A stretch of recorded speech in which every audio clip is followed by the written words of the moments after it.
think, you know, you get the right athlete, the right moment, and the right circumstances. That's what it's going to take. Florence was pushed to a world record because of all the other athletes that was in there at the same time. Yeah, and then you had the Evelyn Ashfords and the stuff before that, and you know, and Gail Devers that was sitting in the stands watching me learned from that. So I just think that, you know, once the conditions are favorable, and like I said, the generation comes around, the record's going to fall. Quick note before today's news. If you regularly watch our channel but are not yet subscribed, help us hit 100K subs. Smash that subscribe button and give us a like and share. Your support is key. Find us at Trackalerts on all socials in the description below.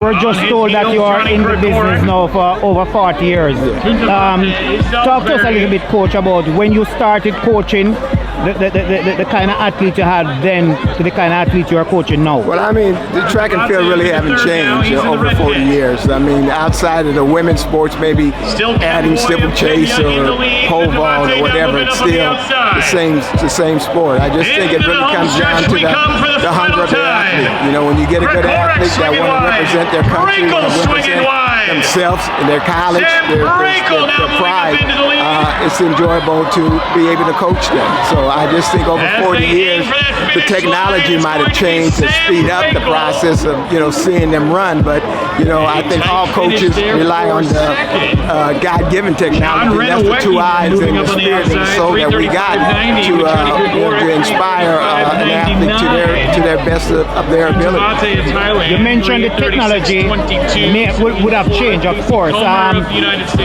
For persons who probably just getting involved in the sport, what are some of the things you would have started out using in terms of technology-wise? Well, I think the science is still the science. I think, you know, you have to understand the human body. You have to understand what it's capable of doing. You have to understand how much you're capable of pushing it. Some people are going to be able to physically and mentally push to a certain degree.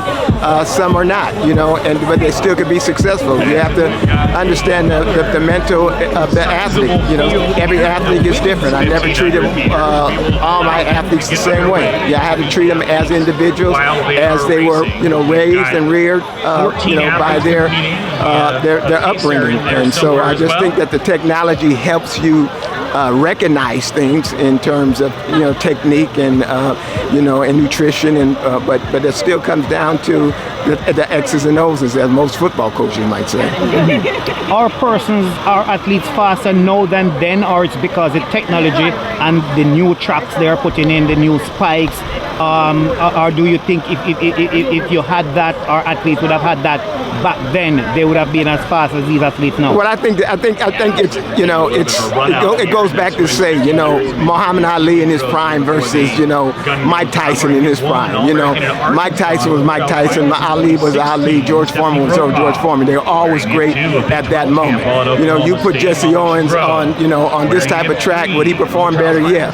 You know, you put Carl Lewis on a cinder track, would he perform good? Yes. You know, the times might be different, but the performance would still be the same. They still would show their greatness in terms of their athletic ability. And these questions are asked by a lot of persons. They've asked athletes, asked coaches in terms of world record. Are there world records you think we have now that may never be broken, or they will be broken someday? What do you think about that? I think all world records are capable of being broken. You know, there's a young kid right now that's looking up to say, okay, you know, Sidney McLaughlin did this, and there might be 12, 13. I said, you know, one day I want to do that. And so I always tell my athletes, put a record out there as far as possible, because somebody's going to be gaining on you. You know, that old Satchel Paige, don't look behind you, because somebody might be gaining on you. So I mean, world records are that. It's made to be broken.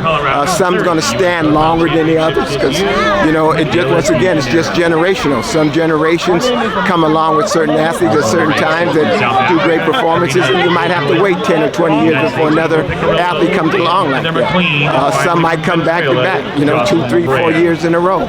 So just, you know, it's a record. It's a record that is going to be there, and you know, right now, like they putting the Negro League records in the baseball Hall of Fame. You know, they were all performing and playing baseball. So records are records. You know, if you hit a home run, you hit a home run. You know, if you ran, a certain time, you ran a certain time. So all records are going to be broken eventually, one way or the other, until I guess we stop living. And my final question, as a Jamaican, the women's 100 and 200, the men's 100 and 200, do you see anyone from this current generation getting any one of those records? Yes, I believe that, God willing, hopefully in my lifetime, I think it's the athletes now. I was there when Florence broke the world record in 100. The conditions was ideal. It was an Olympic trials. The weather was good. The wind was right. The atmosphere was right. If you go back and look at that performance, nobody in that race ever ran any faster in their lifetime.